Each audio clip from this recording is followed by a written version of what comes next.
welcome to Global Entrepreneurship Week 2020. My name is Farah Asyiqin Hamdan and I'll be your moderator for today. In the past decade, interest in social entrepreneurship and social enterprise has grown tremendously around the world. In Malaysia itself, based on 2018 survey run by British Council, it is reported that we have more than 130 social enterprises in Malaysia, and the number must have grown since as we speak now. Although it is still considered relatively small industry if we compare with Thailand, whereby they have more than 120,000 social enterprises, the industry is growing. Many young people aspiring to become entrepreneurs or passionate about a specific social cause, non-profit organization, whether in private institution, universities, and the public sector. But there is still a gray area in differentiating between social entrepreneurship and also running a charity. In a glance, they might look the same as they have the same end goal, which is to help the underprivileged community. And especially in these extraordinary times of turbulence for the past 11 months, for the past 10 months, we have seen individuals and organizations come up with their own initiatives to help the underprivileged group. But how does it really differ between running a social enterprise and charity?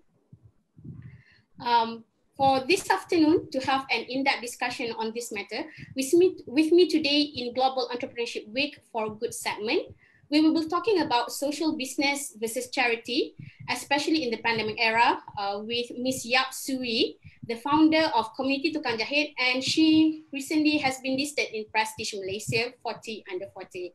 Welcome, Sue Yii. How are you feeling today? Hi, Farah. Good afternoon. Thanks for having me today. Thanks. All good? Yeah. Are you ready? Yep. All good. Yes. All right. Okay. Before we begin, can you introduce yourself to our audience and tell us more about Komuniti Tukang Jahit and your area of work? What have you done in Komuniti Tukang Jahit so far? When have it been established? Okay. So I'm the founder of KTJ, which is also known as Komuniti Tukang Jahit.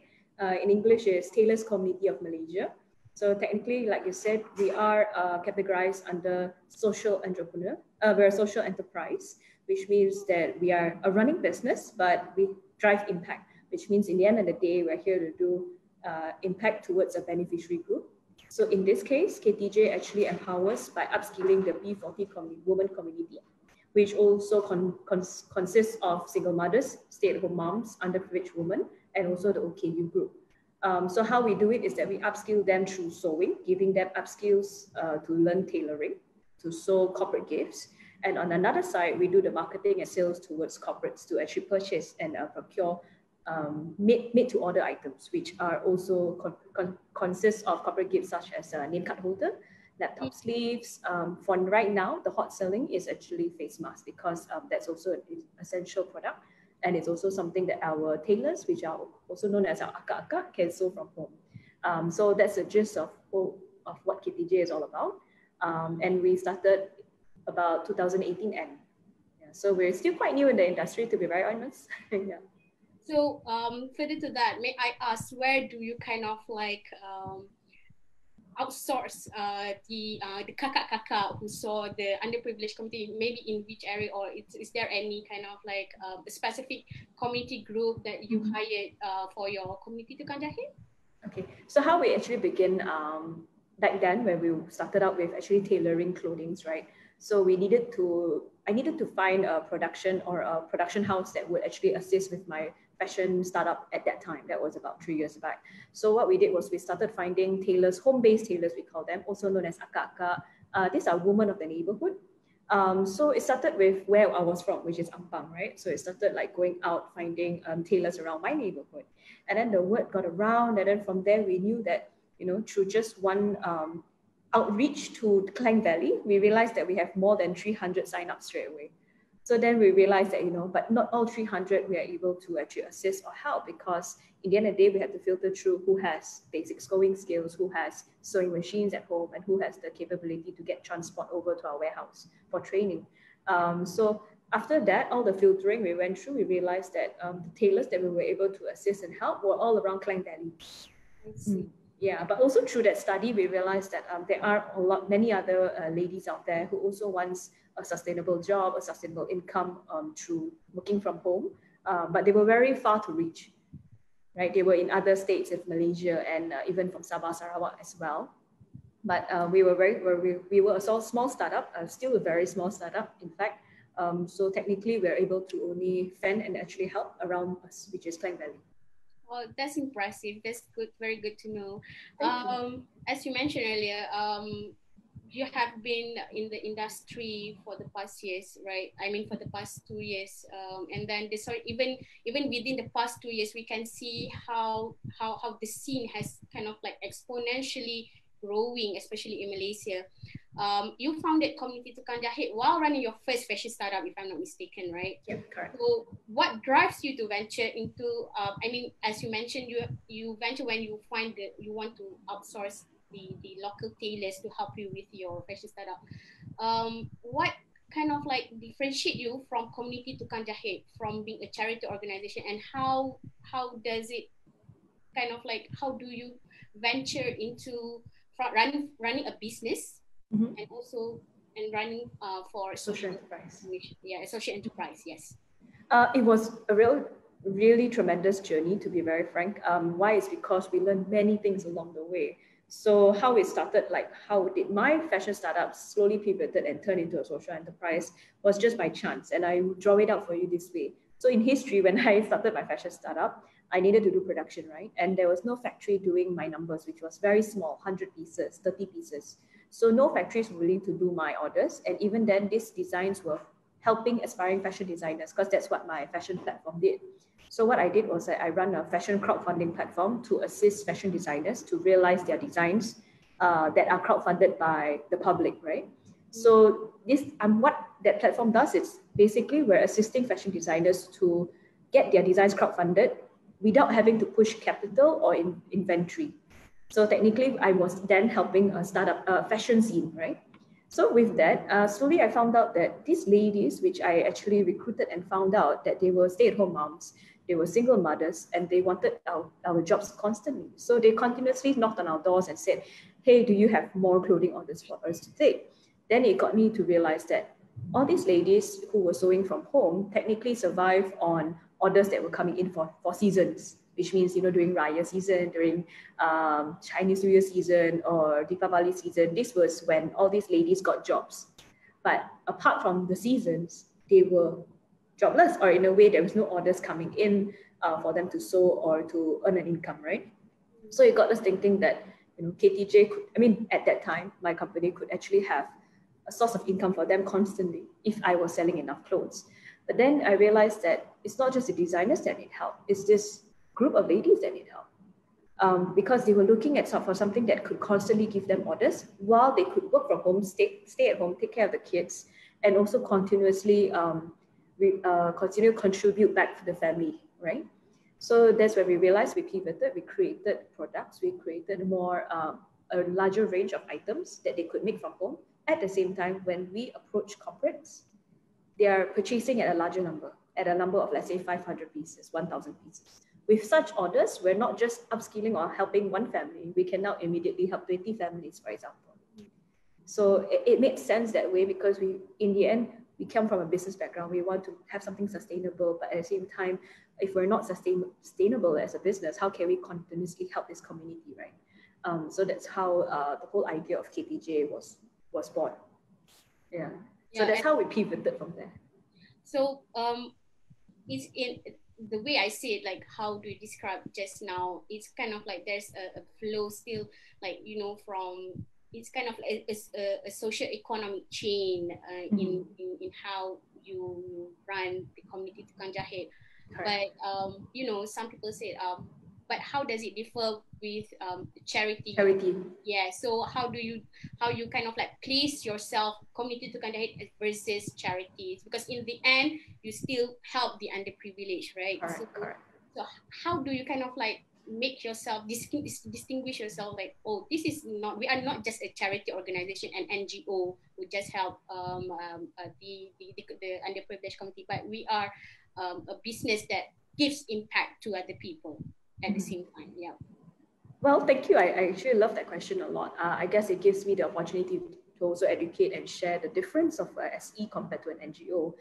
Technically, in social enterprise is a new breed, I would say. In Malaysia, we're quite new, but like you said, throughout this 2020, we've been more pushed out only because of the work that we do. So, I mean, I would want to say for the rest or not, but inclusive of all the SEs, even Magic is doing a real good job in actually educating the public of what SE is all about. So just to break down the big difference of an NGO and a social enterprise is that an NGO relies more on donations and grants to survive and to help the community, whereas social enterprise runs a business. It helps the community. So the very difference is that standing alone at the business side and the NGO side, we're almost at the middle. So being at the middle, we have to have a very clear business structure, a very clear business model that makes money. To make profit, then only we can be termed sustainable. Because without the sustainability in this business model, there's no longevity in the organization, which means that in the end of the day, we then have to go back, knock on doors to corporates for a grant or for a donation to survive, to then give more benefits to beneficiaries, right? So in that sense, if we continuously do that, then we're more termed as an NGO. I mean, don't get me wrong, NGOs are doing wonderful jobs. They're really down on the ground doing more than what we are capable of doing. But just that the way we operate is a bit more unique in a sense because we have a business model. So that's a different in terms of DNA that we have. So I think the key term that I can extract from what you have explained just now is the sustainability. Yeah. So, it just not about like one-off campaign or one-off project, but it's just Correct. Like how do you run the project without, using your own resources, something like that, right? Correct. Yeah. It has to have something that generates an income. Yeah, I think that's a very helpful explanation too, because sometimes people are still confused. How do you differ? Like this is NGO because I do one-off project as well, like like mass, like one-off project, like it's kind of like a charity, and then there are some I do this as well, but we will gonna kind of like a recurrent project using our own resources, something like that. So sometimes people are confused. Between those two terms, social enterprise versus charity. So I think you have given a very clear explanation in differentiating these two. Moving on for the next question. For the past 2 years, you have been in the scene. What have you observed on the change in the social entrepreneurship landscape? Would there be any difference in how the well-established social entrepreneurship ran the game as compared to the budding social entrepreneurship that has just entered into the business? Well, to be very fair, I wouldn't want to comment that much because I do respect the real established ones. Like I said, I've only been around for about let's say 1.5 years officially. But the clear difference of what maybe I see out there and to give also credit to like how Magic is actually uplifting a lot of established social enterprises to go to the modern direction is definitely digitalization because like you said, what are the social entrepreneurs doing, the budding ones, means the new aspiring ones, what are they doing differently, is that we're all going online right now. So it's also breaking stigmas, it's also breaking the stereotypes of knowing that, how NGOs and social enterprises run is that we're always very traditional. We always seem to be very laid back, very old school, right? But what's different with the now is that everyone's now jumping on Lazada, Shopee. They are having their own e-commerce platforms. They're finding ways and means to modernize and also seem attractive to the consumers because it's no longer just about donations anymore. People are now being smarter of what they buy. They want to know, are they purchasing something with impact? Are they doing something that's helping the environment? Do they want to purchase, from a restaurant that's also giving back? Right? So I guess people are now smarter with the choices they're taking. So the good thing about us social enterprises now is that we're jumping on the bandwagon. We're learning the modern way. We're learning what consumers are thinking so that we give them what they want. Because in the end of the day, it's what consumers buy from us, right? It's not what we feel, what we like, and then we just produce. It's no longer about us anymore or the community. Yes, we take care of the community, but we have to portray a certain branding or a certain direction to our consumers so that they continuously support and understand the story behind our community.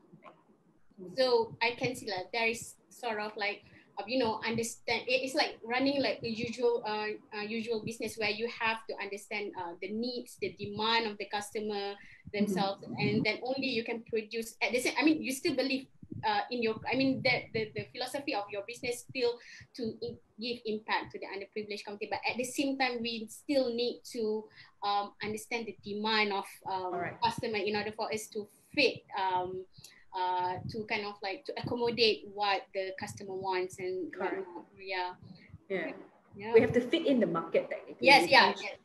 We Within cannot just assume that people want us because we're doing good.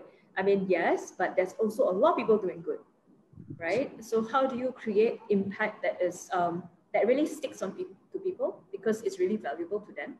So what hits the heart at the same time, because it has to be true, it has to be authentic, it can't be created, right? Because anything that was created or forged or faked will be soon realized.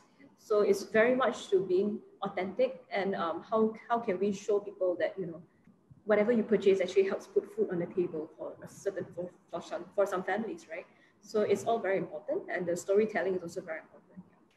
Yeah. So basically, we still the root is still the belief that we want. I mean, the social cause that we believe in, but at the same time, how do we leverage the belief that we are holding it into something that sort of benefit everyone, not just the community that we believe in. Social, as you know, like social businesses nowadays is very different if we compare in the last 10 to 20 years. We used to see events organized in the name of charity. We do donation drive, corporate companies do CSR. So, you know, CSR is kind of like a branding kind of things. Yeah. But, you know, these are the things that the end goal is the same, which is you still want to, at the end, to help the underprivileged community. Nowadays, if you are telling people that you are venturing into social entrepreneurship in the name of XYZ cause, for example, some people might come at you saying that, you know, you are doing social businesses, but basically you are just running similar business like other like normal business. You are capitalizing the people, but in your case, like you are capitalizing the poor, taking advantage on their struggle for your own profit gain. But you just rebrand it. Your kind of like your business into something to some more elegant as compared, you know, oh, this is for a charity XYZ, for example. So what is your take on this, and how do you feel when people like come at you and say things like that, you know? Well, that's one thing why I love these questions, is because it gives me all chances of really tackling these questions one by one. Is that the public who are saying all these things, especially using such harsh words like capitalizing, I mean, I can say so for all my fellow social enterprises as well, is that the ones saying it are the netizens, because they are not actually on the road running it, right? So these are people, you know, there is practically a big insult, because if we are the ones going down to the ground helping, what are the ones doing, the ones that are commenting? Are they actually going down to the ground helping? Because, okay, capitalizing can mean many things. But if, let's say, the community is now working, not just us running a community, but the community is sustaining on its own, which means that like our Akka who are tailors with our KTJ, they are now not just getting training from us, they are training others as well. And now they are friends, they're building friendships, they're building their own community among our community, they're teaching each other cooking, they're talking about kids, they're sharing information about how to save money. We're also now getting more information from the community of how can we not just upskill them, but how can we take care of their welfare? Talking about EPF, talking about their insurance. You know, one thing people to say capitalizing is that are they forced to do it? Are they being abused to do it? Are they being held down by their hands and legs to work for you? That is capitalizing.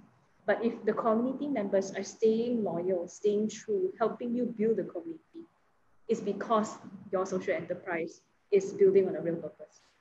Because, like, for example, with KTJ, where I'm very blessed and very lucky and fortunate that our Akka has been with us for that whole 2 year span. And their friends are joining in, their neighbors are joining in. I mean, I guess it's the good word that is being spread out, right? It's because it's very direct to the point. You want to upskill yourself, here we are to help you. Now, are you committed to earn your own income? If you are, we are also here to help you.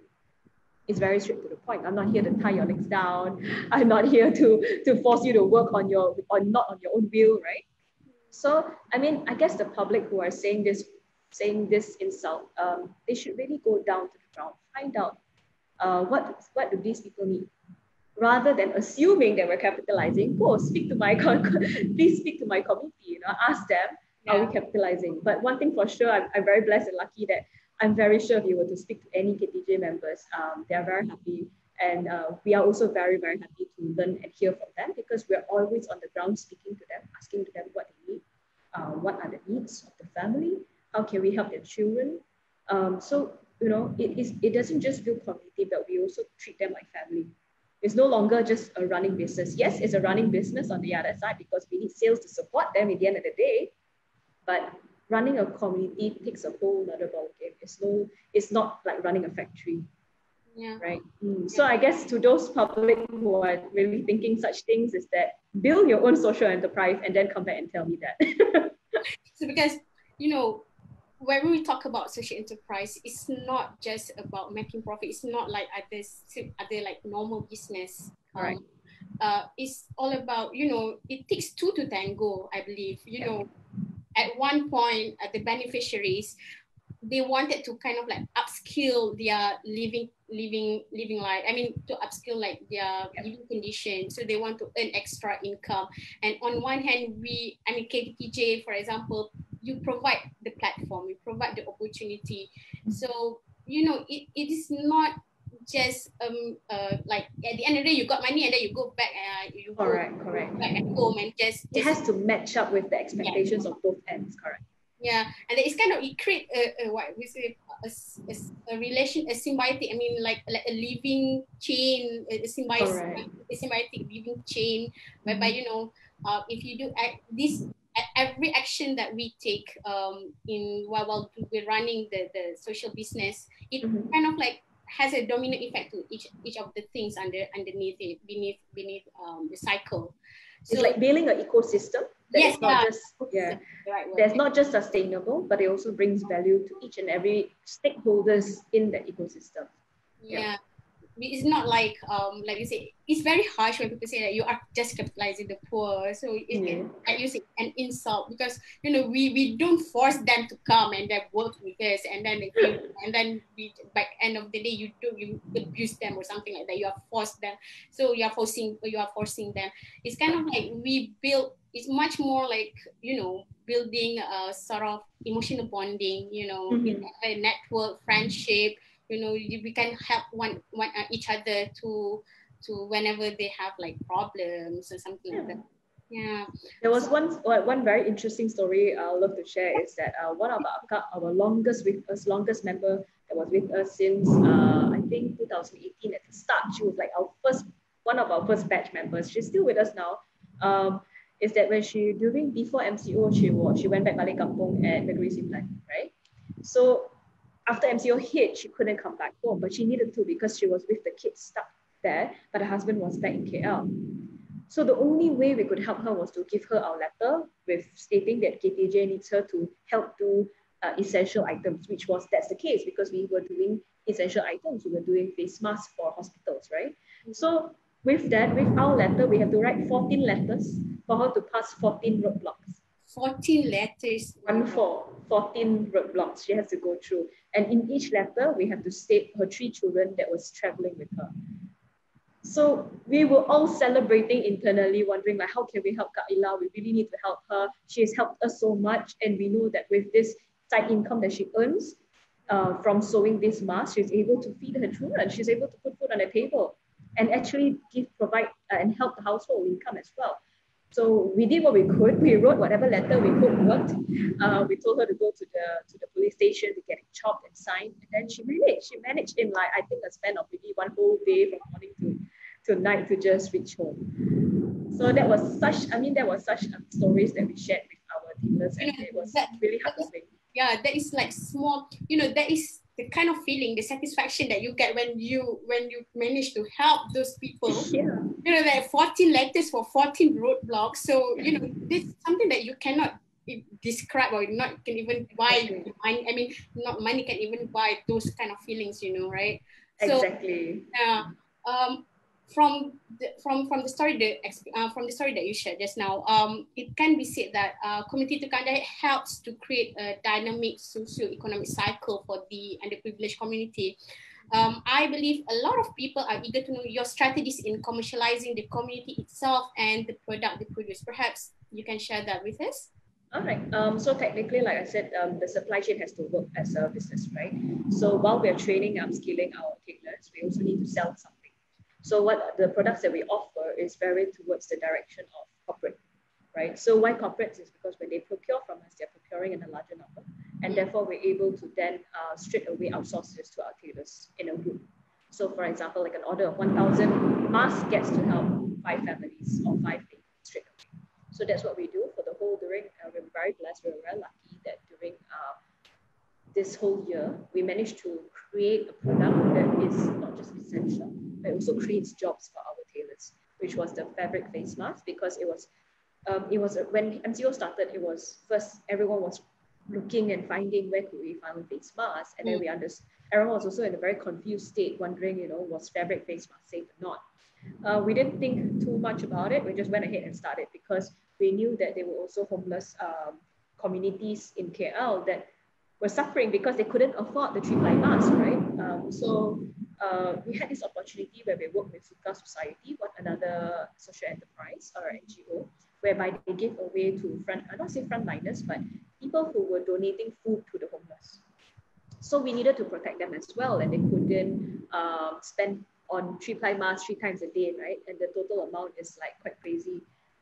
So what we did was we started out with sewing face masks and we donated face masks. So that became one of our evergreens this year, which is still something going on. But that's not just what we do. KTJ isn't just selling face masks. We sell anything hand sewn. We can customize any product that you think can create with fabric. So it's quite interesting. We also made neckties for VIP events. We also provided Tweely bags. It's like almost like a decoration for bags. For the handle. Correct, for APEC, because APEC happened recently, right? Wow, this is yeah. So our tailors were very, very excited because we give credits to them. We acknowledge their skill. We acknowledge their commitment to earning this income. So as and when a new project comes in, we tell them, okay, client ni siapa, you're sewing it for who, if this is a celebrity, then we share the pictures back with them for them to feel the sense of pride, fulfillment, and also acknowledgement that their skills are being appreciated, right? So yes, we work as a social enterprise, but we don't identify them as B40 women. We just identify them as women who want to earn, right? Women. Correct. We're here to empower women. Doesn't matter from where, what background, where you're from. As long as you're committed, we're here to help you out. Yeah. That's very, I would say, it's very inspiring. Listen to how it's moving like from one thing to another thing to another things. But we have been with the pandemic since March. So it has been around 9 months, 10 months. So I think COVID-19 in a way is a blessed disguise in disguise for you guys. And it also has opened another door of opportunity for social entrepreneurs, whereby we can see that many industry players have changed the game in how they operate their businesses. In order for them to sustain themselves, but at the same time still maintain the chain of that kind of like socio-economic balance, like the cycle itself. So maybe, and how does the pandemic change your perception in running social business? Is there any particular innovative ideas done by the industrial players that is remarkable to you and that is kind of like inspire you to innovate the businesses, especially during this time of turbulence? Well, like I said just now earlier when I was sharing about one of the quite amazing project that Magic did, was that they gathered all the social enterprises together and actually pushed us to go on marketplaces like Lazada, for example. So, of course, but previously we were already on Lazada. It's just that seeing the change was good because the very moment that, because we were all, when I was running my fashion startup, I knew that e-commerce was the way to go. We needed to make things go online. We need to do it quick. We need to find out fulfillment. How do you do shipping? What's the best cost? What's the logistics cost? All this was already in the back of our heads. But to see the pattern being mimicked and being followed by the SEs was a good sign, because to me, it means they're picking up, right? It means that everyone's modernizing. It means that they are not being left behind. And I guess that's the most important, especially in such pandemic and such trying times. The most important thing is survival. So without adapting to the new norm, the survival rates of every business, regardless of social enterprises or not, can slim down almost to zero in a matter of days, right? So about adaptation, about how you change your business model, how do you pivot, it's all about survival. If without the thought of survival and just waiting for pandemic to end, it's too dangerous a step. So I guess it's a good pattern to see that everyone's adapting really fast. There are some businesses who do it really interestingly, but I can't say for the rest. But for KTJ, we just immediately thought ourselves, how do we go online? And immediately figured out how can we train our aka through WhatsApp, even through as simple as WhatsApp videos. Also now we are doing. So there's no excuse. If you have to pivot, you have to pivot. Don't stop and don't wait. Yeah. So basically, it's all about adapting to the new norm. And Yes. so moving towards the digitization. So I think that is the most important thing for all business, regardless you are running a normal business or you are running a social business. I think moving towards digitization is very important in the current climate, right? Having said that, the purchasing power has significantly reduced during the pandemic. Those who used to be your loyal customer or retailers, perhaps your corporate company, might be cautious in spending their money. As much as they want to help you, they will also need to be aware of their financial constraint. There must be a shift of trend of how the trend of the social, there must be like a shift of trend in the social entrepreneurship industry itself. And how can you share with us how it affects the customer and their buying pattern? I guess it's a role of every social entrepreneur like ourselves. So what I mean by role is that we have to do the education. Because the public they are also on a survival mode right now. Every human being is on a survival mode right now. Every penny spent is spent with precaution, right? So it's our role as founders or the community builders to actually educate the market. How can we educate the public to realize that, yes, you can buy a face mask, but spend 2 more ringgit, you buy a face mask that helps your family. So there's a big difference there already. I mean, you can purchase, yes, a mask, fabric face mask that's done from a factory, but you also can purchase something that's also produced by a single mother, right? So that kind of education needs to be set out right. It needs to be story told by the community builders, because the public doesn't know. It's not that they are naive or they don't know about it. It's that they weren't told. So I guess, like I said, so that's my part of my adaptation. So same like for all community builders, I think it's our role to actually share this with the public, that the importance of being precaution of how you spend every penny. Yes, you can.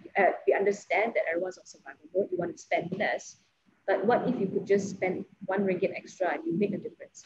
So this whole movement is called Buy with Impact, and this movement has, like I said, it's been started by social enterprises. It's been started by Magic. It's been started by a government to actually educate the public about buy products with impact, right? Be it whether you're impacting community or even the environment, at least know where your product is from.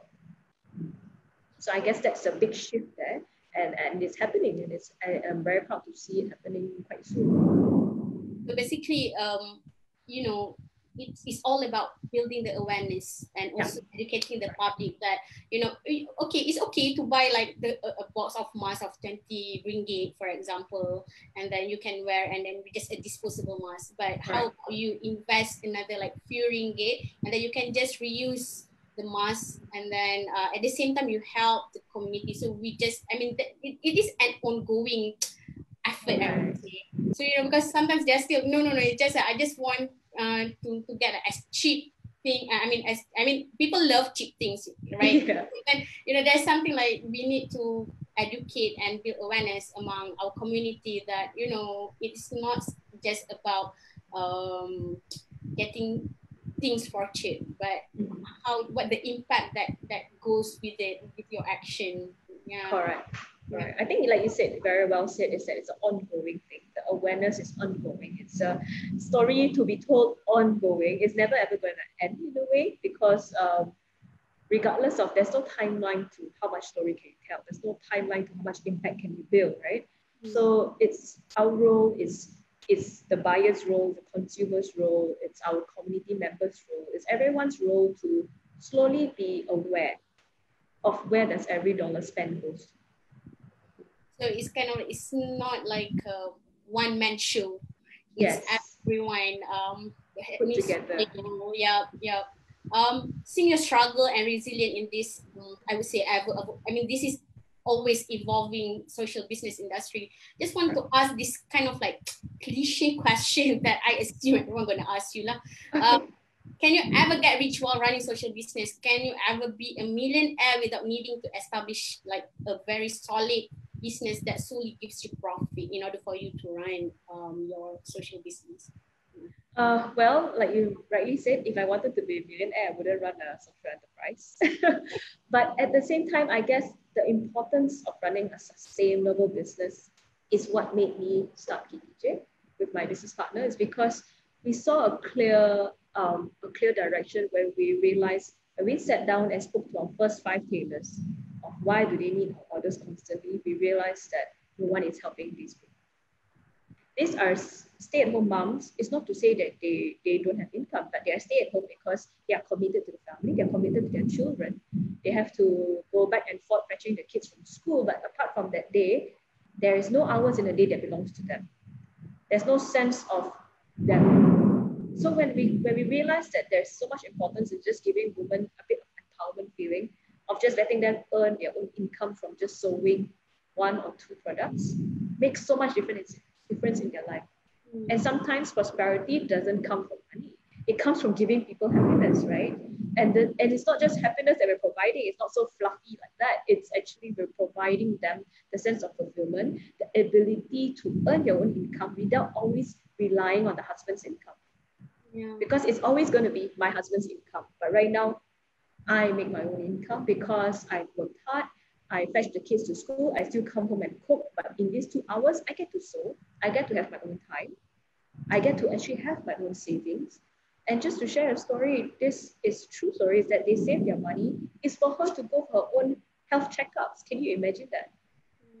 So without this side income, how can she even go for a monthly checkup? Or because she's one of our tailors has apparently some health issues with her ovarian and anything like that. But you see, without this extra income, how does she do her checkup? It's just so, even that itself wakes us all up. We're like, okay, that's quite serious. It's like even having a order of making face masks and earning 200 ringgit a week makes so much difference to her.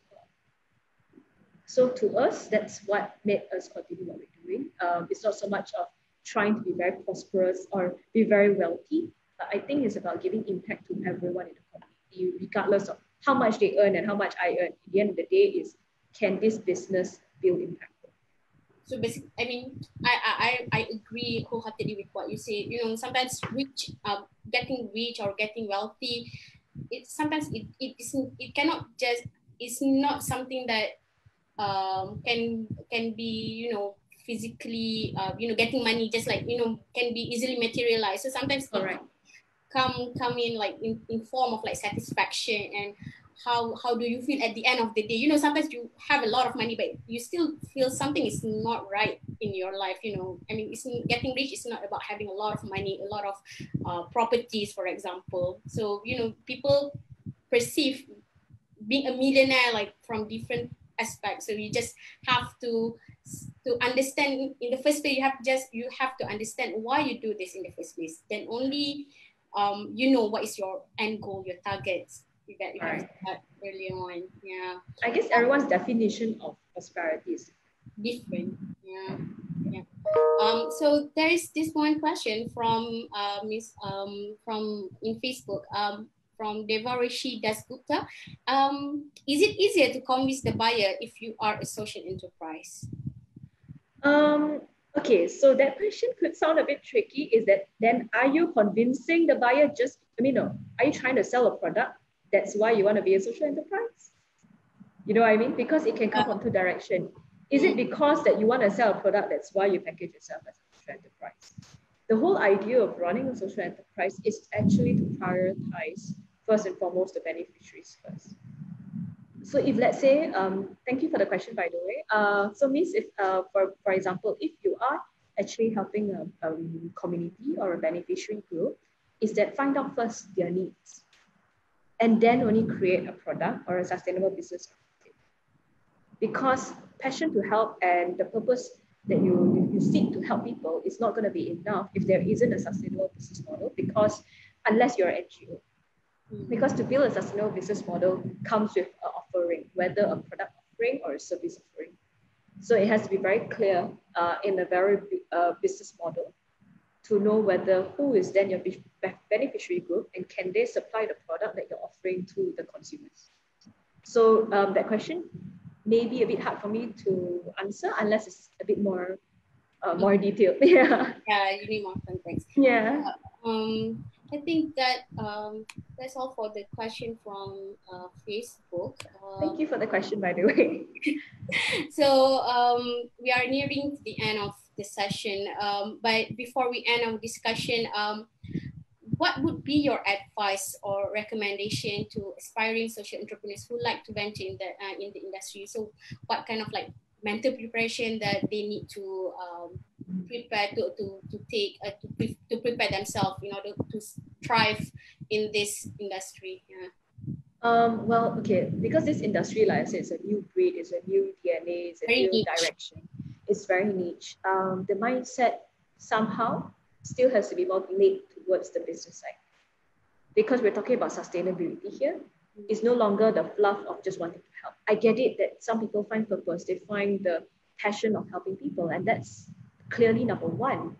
But there's always a longevity to that. Without having a clear-cut direction or a business model, in the end of the day, helping will still stop because no one's going to feed you or get the ball rolling, right? It still needs to run sustainably. It needs a business, it needs funding, it needs revenue to continue. So I guess my main, what I would share is that to actually have a clear direction, a working business model, something that's sustainable, and to find out the needs of not just the beneficiaries, but the consumers. Because helping beneficiary might be easily built, but can you supply something to the consumer? It's what most of us do not really question. So basically the keyword is how you need to, it's not about just your passion, but Correct. how to drive, how do you sustain the business itself? That's, I mean, if you cannot sustain, how can you benefit the beneficiaries, right? Correct. So you need to kind of like sit down and just need to have a proper plan, a business model in order for you to kind of like helping the other people, but at the same time, how do you want to help the people that you are helping? Correct.